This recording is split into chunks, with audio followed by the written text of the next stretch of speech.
Brought to you by Agilus Diagnostics.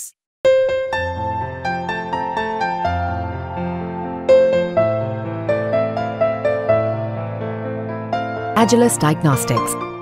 महाराष्ट्राला फार मोठ्या अपेक्षा होत्या आणि महाराष्ट्रात डबल इंजिनचं सरकार आहे, ट्रिपल इंजिनचं सरकार आहे म्हणणारे भारतीय जनता पक्षाने महाराष्ट्राच्या तोंडाला पुन्हा एकदा पानं पुसलेली आहेत.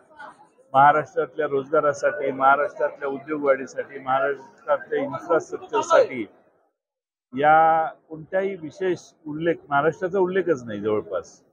आणि त्याच्या उलट बिहार आणि आंध्र प्रदेश इथले आमदार टिकवण्यासाठी आणि सरकार टिकवण्यासाठी या दोन्ही राज्यांना विशेष सवलतींचा खैरात वाटण्यात आलेली आहे. देशात ही चुकीची प्रथा पडते आहे. एखाद्याच राज्याला स्पेशल मदत करायची आणि दुसऱ्या राज्यांना करायची नाही, ही देशात एक नवा बॅकलॉग तयार करण्याची शक्यता आहे. आज देशातल्या दोनच राज्यांना विशेष सवलतींचा वर्षाव होतोय. मला वाटतं की महाराष्ट्रातल्या सगळ्या खासदारांनी केंद्र सरकारच्या या बजेटचा निषेध केला पाहिजे, आंदोलनं केली पाहिजेत, धरणं धरली पाहिजेत की महाराष्ट्राला निग्लेक्ट करण्याचं पाप भारतीय जनता पक्षाच्या केंद्र सरकारने केलेलं आहे. यावेळच्या दुसरा एक महत्त्वाचा भाग आहे म्हणजे शेतकऱ्यांच्यासाठी काही नाही. यात एकच योजना अशी दिसते ज्यामध्ये जी लँड रेकॉर्ड्स आहेत त्याच्यात काही रिफॉर्म आणण्याचा विचार त्यांचा दिसतोय.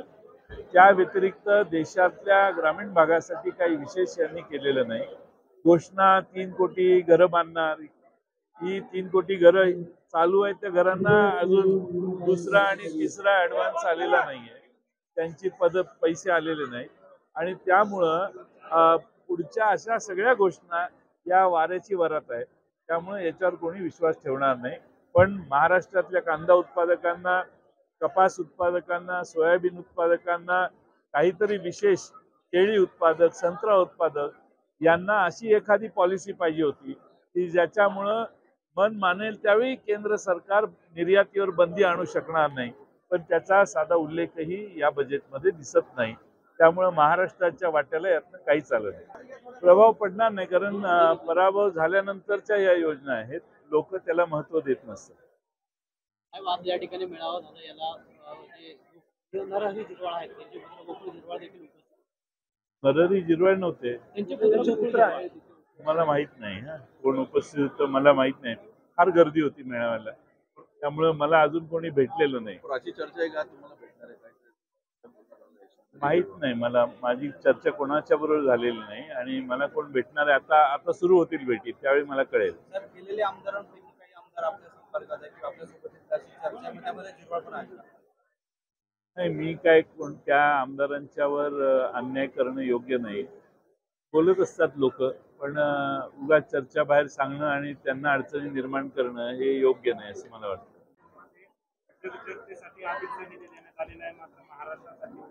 बाकीच्या राज्यांना नाही, फक्त सरकार टिकवण्यासाठी आंध्र आणि बिहार या दोन्ही राज्यांना दिलेलं आहे.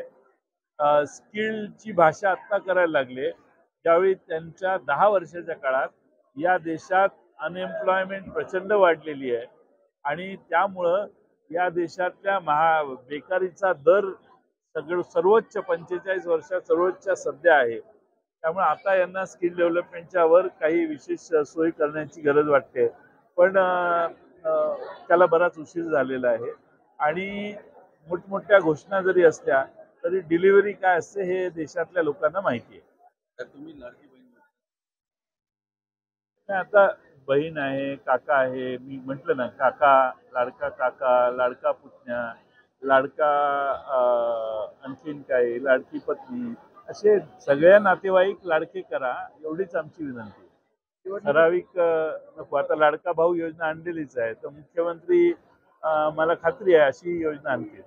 निवडणुकीच्या पार्श्वभूमीवर ज्या पद्धतीने घोषणा केल्या जात आहेत, घेतला नाही ना. महागाईवर, बेकारीवर या ज्वलंत समस्या आहेत गोरगरिबांच्या. महागाईवर, जीएसटी कमी करण्यावर आमचं सरकार केंद्रात आलं असतं तर जीएसटी आम्ही कमी करणार होतो. आमच्या जाहीरनाम्यात आम्ही सांगितलेलं होतं.